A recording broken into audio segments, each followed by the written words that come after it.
Good evening. So this is Monday.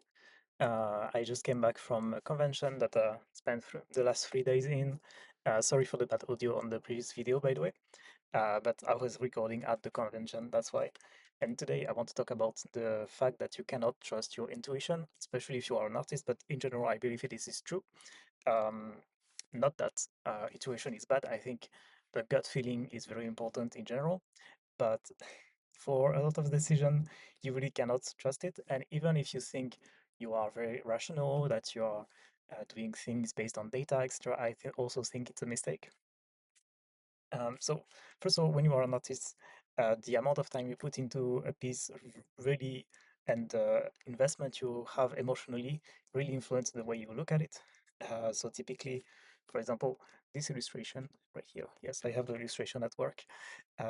They took me a lot of time to do, and I really love them. This one as well is also a bit special, but a bit more simple. But I really like the way it looks, and I was convinced that those would sell well because they're quite pretty, and I really like the vibe they invoke. But instead, what sells the most is this one, for example, because there is cats on it. So I should have seen it coming. But it's like quite a departure from my style, from my point of view at least. And I didn't realize that people just really like cats that much, and that it doesn't matter if it fits my style or not. The other one that I sold very well, for example, it's this one, and this one has less detail than my other art. The brush size is a bit thicker than what I usually do now, but still, it's one of my best seller because I'm not sure exactly, but the vibe is very good, and the people really like the composition or just the peacefulness of the garden like this, which is interesting. And if I if I were to guess, I would have picked the absolutely wrong things to, for example, to when I do an order, I would pick the absolutely worst thing to to buy basically, so that I have a return on my investment, so that I have enough stock to give to people. Because typically the cats I completely ran out this weekend. This is the last one I have, and I had hit store at home. I forgot about it, so that's why I still have it. But I completely ran out, and I started selling even like bigger size because people really wanted this design. So I should maybe listen to that. But also, that could be the topic of another video. But also, when you have the data, so when you have like something that does better than for example, a post that does better than your other content, a video that has more views, um, or a product that sells more, sometimes it's also not a good indicator because, for example, I have a product, another printer that I don't have here because I completely ran out of this one that I didn't sold. I think I sold two in on an entire year, I swear. And I completely ran out of this one this weekend, and I don't understand why. I have no clue. But looking at the data, I wouldn't have put any penny on this one, considering the last year of sales, basically.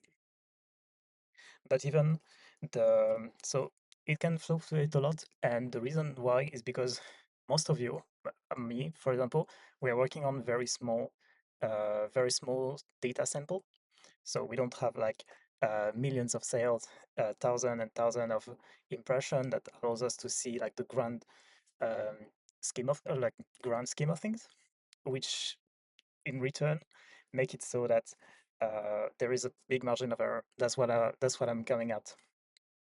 If a video does well for me, it's like 20 views, and if it does bad, it's like 3 or something. So in proportion, so like it's, oh my god, it's like almost 10 times the views, etc. But in absolute, it's a very very large margin of error. It could be like any kind of reason that are outside of my control that one video does better than the other. Some of it is in my control, of course, but I don't control every parameters. Same thing when I sell at convention. I don't control every parameters, and sometimes a print is better placed than previous year for some reason, and it does better, and people get the joke, for example, or gets the reference, gets the more attached to something because, you know, colors around it, competition, etc.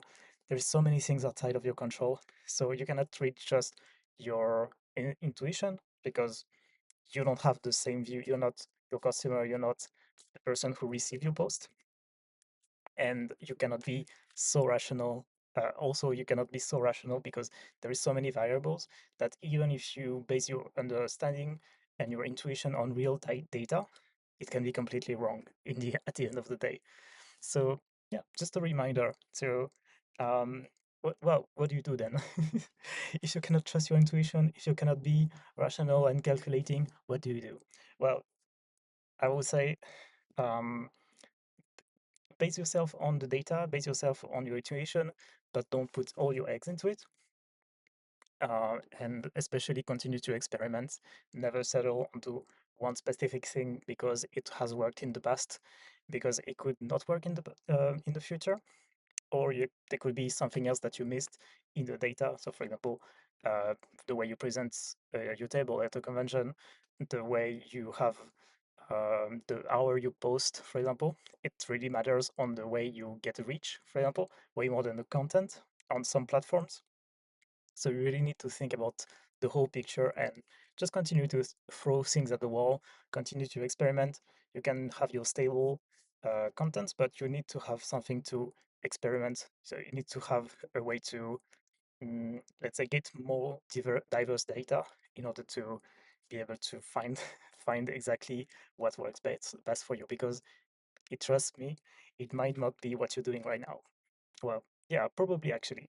If you are not where you want to be when it comes to your reach, when it comes to your art, when it comes to the anything really, or your skills, you might need to do something differently. So please continue to experiment, continue to find new ways to do things, while still having, of course, a stable thing. You don't want to, for example, if you do art, you don't want to change style every now and then, and you must continue to follow what you believe is true deep down, uh, but you still need to find new ways to meet people where they are. Basically, that's a long way.